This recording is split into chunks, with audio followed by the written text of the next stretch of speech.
and will want to find some solution to the problem with China. The solution is greater interrelationship, not less.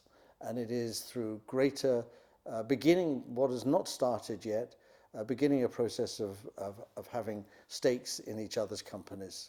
That should be done very tentatively and very carefully to start with, but over time will build up. At the end of the day, as Deng Xiaoping said, does it matter if a cat is black or white so long as it catches mice?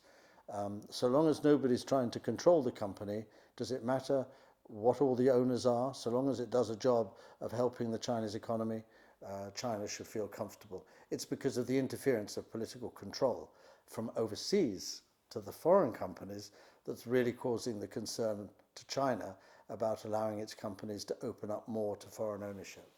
But I think that will change.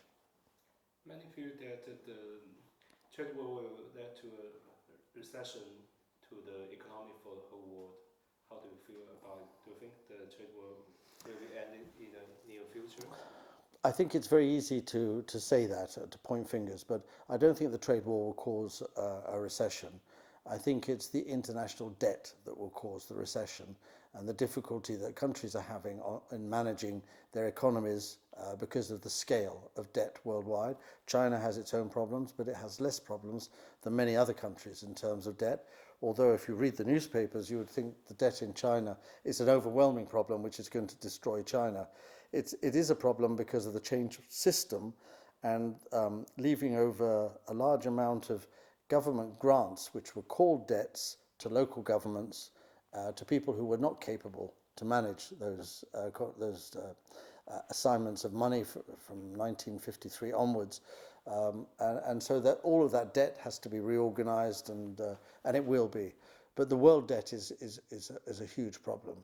And the recession is cyclical, and the debt problem is real. And I'm sure that's what they were talking about in Jackson Hole. So what do I think? I think the trade war could trigger a recession. The cause of the recession is the economic cycles of capitalism. And we have good times when it's good, and we have bad times when it's bad. This one could be very bad unless wise people stay in control. So the next governor of our central bank is an important appointment, because he will move in with a new governor of the central bank in Europe, and changes also in the United States and in China. And these people have to develop good working relationships to manage a solution. A lot of money has been put into the world economy to solve the problems from 2008. So there's a limit to how much money can be pushed into the economy to reverse a recession. But I suppose that will be the first instinct. The tariff wars are a danger because they may create a recession, which was coming anyway. Okay, my last question. Yeah, no problem. It's related to Brexit, because Boris Johnson has asked the Queen to suspend Parliament next month, maybe to make ways for his hard Brexit deals, or no Brexit, no deals through Brexit in the upcoming 2 months. How do you see about it? You know, Boris Johnson is a bit like Mourinho or Guardiola, the football managers.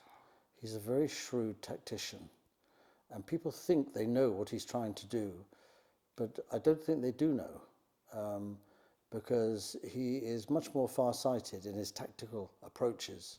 He may not be so clear about the strategic objectives of the United Kingdom and the British economy, but on how to navigate this extremely difficult political nightmare that we've got ourselves into. Boris Johnson's one of the most clever people to do it. Most of the others are concerned with Brexit, right or wrong, concerned with Parliament, right or wrong.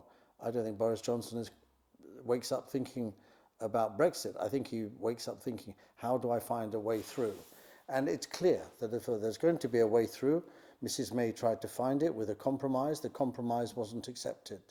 I'm sure Mr. Johnson is planning a compromise deal, and we will see it more clearly over the next six weeks or so.